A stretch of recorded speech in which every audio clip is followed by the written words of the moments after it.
How you doing, YouTube? Matt Massa Beer Reviews back with new brewery time. Up in this piece in the form of Warwick Farm Brewing.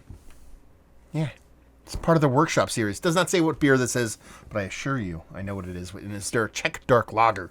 I've been meaning to get down to these guys' place for a bit now. They've been open for a bit over a year. They're not super far away from me, and they're actually very close to a good friend of my wife and I's.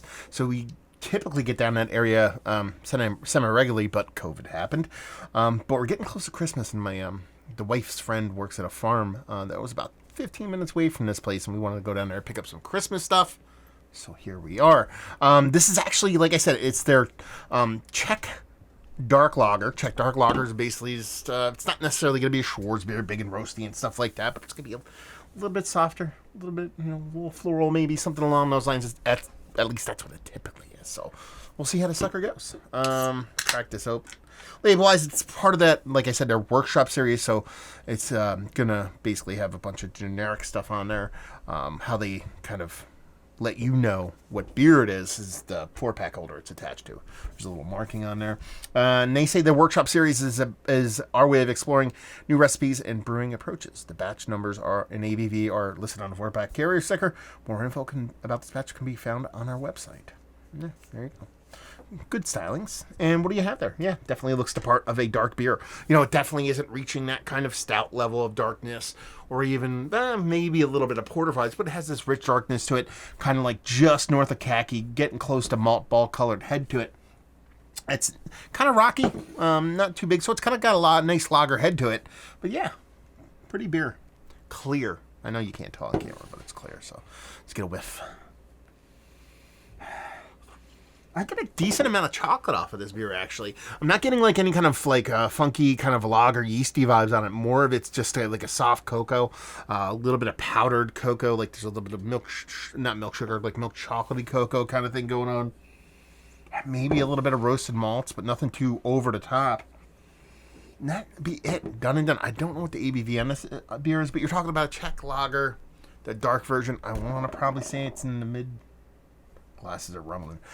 Mid-5s, I'm assuming. But yeah, she looks the part. Smells nice. Smells nice and rich. A little bit more bold than what I expect from like a Czech dark lager, but that's not necessarily a bad thing. Let's dive in. Cheers.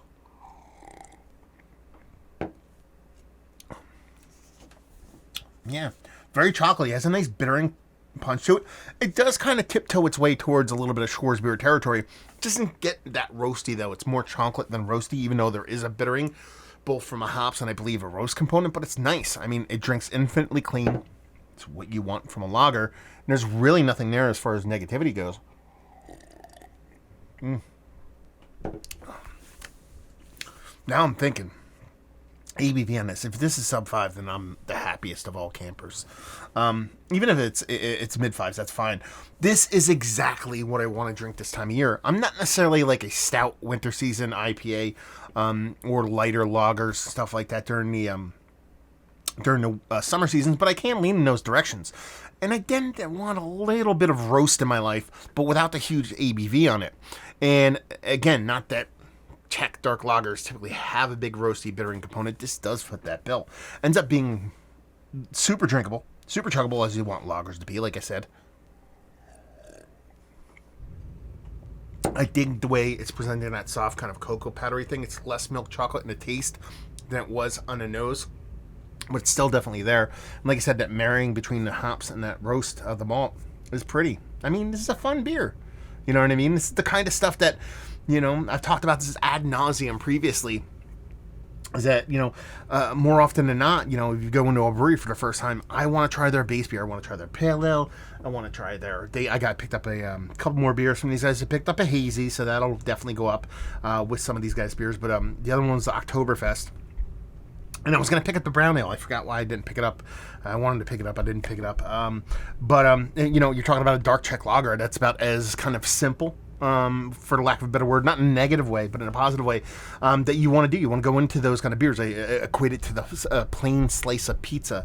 You know, if you go to a pizza place for the first time, you're not going to get a meat lovers this, that, and the other thing. Get a plain slice. If their plain slice is pretty fantastic, chances are a lot of their other offerings are going to be pretty good. And that's where this beer kind of lies. It's a really tasty, well done dark lager that kind of is a little bit beefier than the typical Czech dark lager, a little bit smaller than your typical Schwarzbier, but definitely delivers on that kind of, hopefully if I did this blind, even in a blind glass, I'd understand there was a bigger roastier malt component to this, and just kind of foots that bill and kind of scratches that itch of that kind of beer, that maltier beer, without having a huge ABV to it that I covet, especially during these winter months. So yeah, tasty stuff.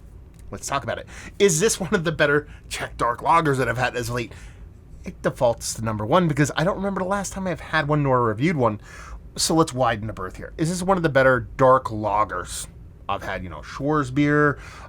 You even get into some kind of, I guess you would say, box, things like that. It's up there, man. It's probably worthy of Mount Rushmore status just from the fact that I don't drink a ton of those beers. When I do, they all are quite nice. So it's probably just on the outside looking in of the Mount Rushmore status, but it's definitely worthy of the conversation. And a really tasty beer. Value and availability. Here's the best part. I think these were a little bit old. I have no problem with a little bit of time on a Czech dark lager. I don't think there's a date on the can, but they were selling the last of these. There's only a couple 4-packs left for $10 a piece. You give me this for $10 in a 4-pack all MFing day, son. Brewery only, as far as I know.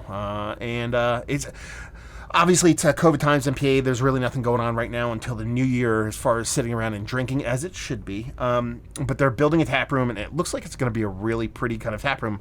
Their area they are is close to Doylestown, PA. You're talking about north of Philly. And, you don't think about farmland, but it's really a lot of farmland out there. And the way they have it situated, and I can imagine the way the tap room is going to look like, it's going to overlook this really pretty field. So definitely worth checking out. And leave you with, if you like what we like this. If you like well done lagers, but you like down the darker side. You like your German darker beers, your German darker lagers, your box, your double box, even to the point where you're getting into kind of your Märzens, things like that. Obviously, this is a bit darker than that, but if you dig on those beers, you will dig on this. So there you go. Another review in the books. Hopefully, you guys enjoyed it. Down there if you want to talk about it. Massive Beers if you want to check me out doing the social media stuff. Beer Massive. Want to check me out doing the whole podcasting thing, and hopefully you guys enjoyed the review. Hopefully you're enjoying a little homegrown goodness. I consider that, an hour change. That's homegrown. Hopefully you're enjoying that right now. We'll see you next time. Cheers.